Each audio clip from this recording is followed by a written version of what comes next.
Good afternoon, everyone. This is Kelly from 65 Bubbles. My YouTube channel is about congenital hypothyroidism. I am not a doctor. I am not an expert. I am just a person who has congenital hypothyroidism. Now, many of you that do watch my channel and have seen my videos, please excuse me for a little bit of repetition stating that I was not diagnosed until I was 8 years old.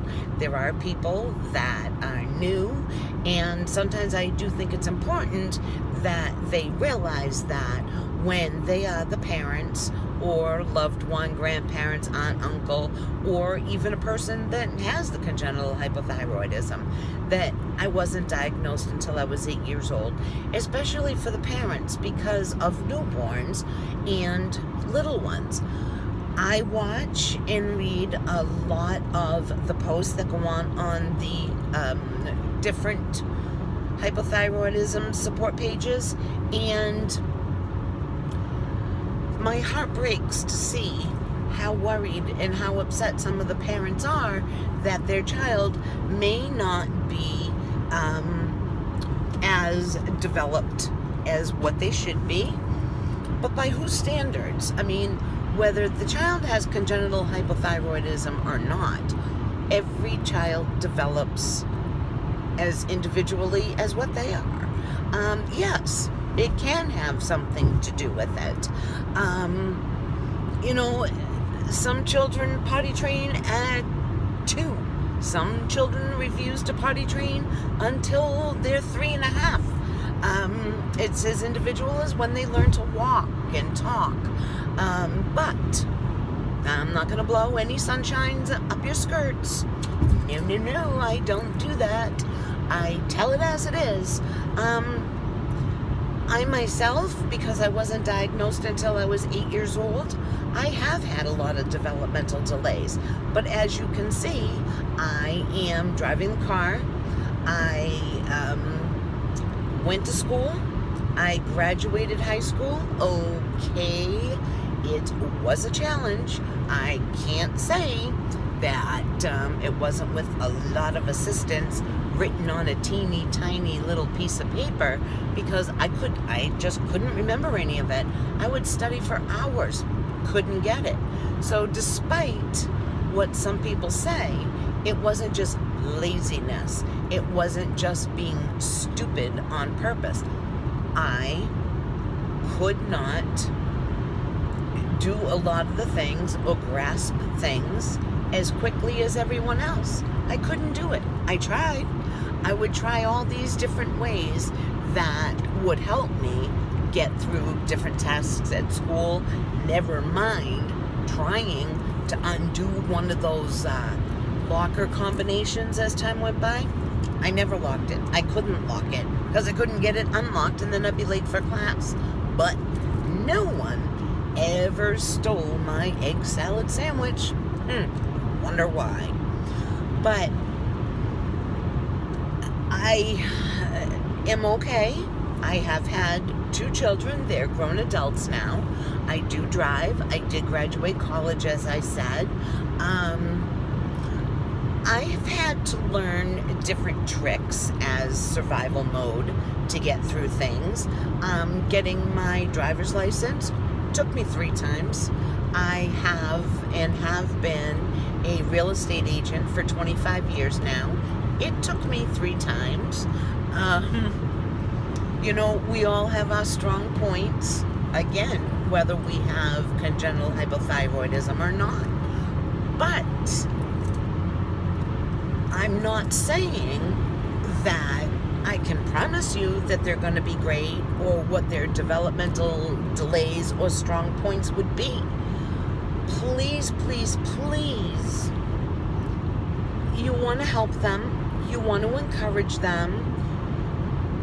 Don't, and this might go without saying, but for some parents, unfortunately, it doesn't. Don't discourage them. Don't say, oh, you're so lazy, you're so stupid, you're a bad boy, why can't you do this?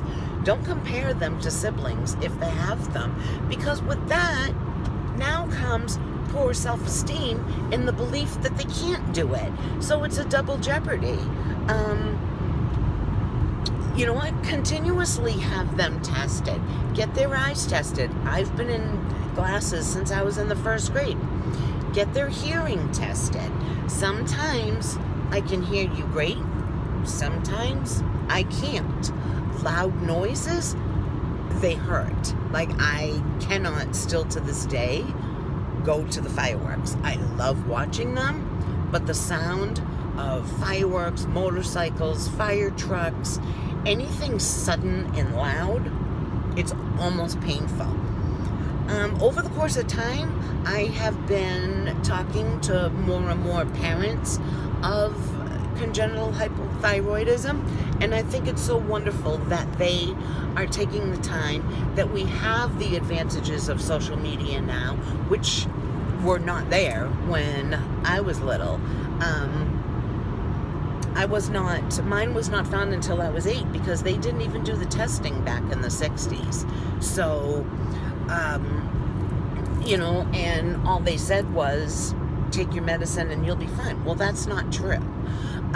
You need to continuously have them tested. If something doesn't seem right, then you know your child, it's not right. If medications aren't right, just from my experience, I will tell you that I crashed 3 years ago. Nobody would listen to me. I went to the doctors over and over again. I knew something was wrong. My behavior was deplorable. I'm embarrassed.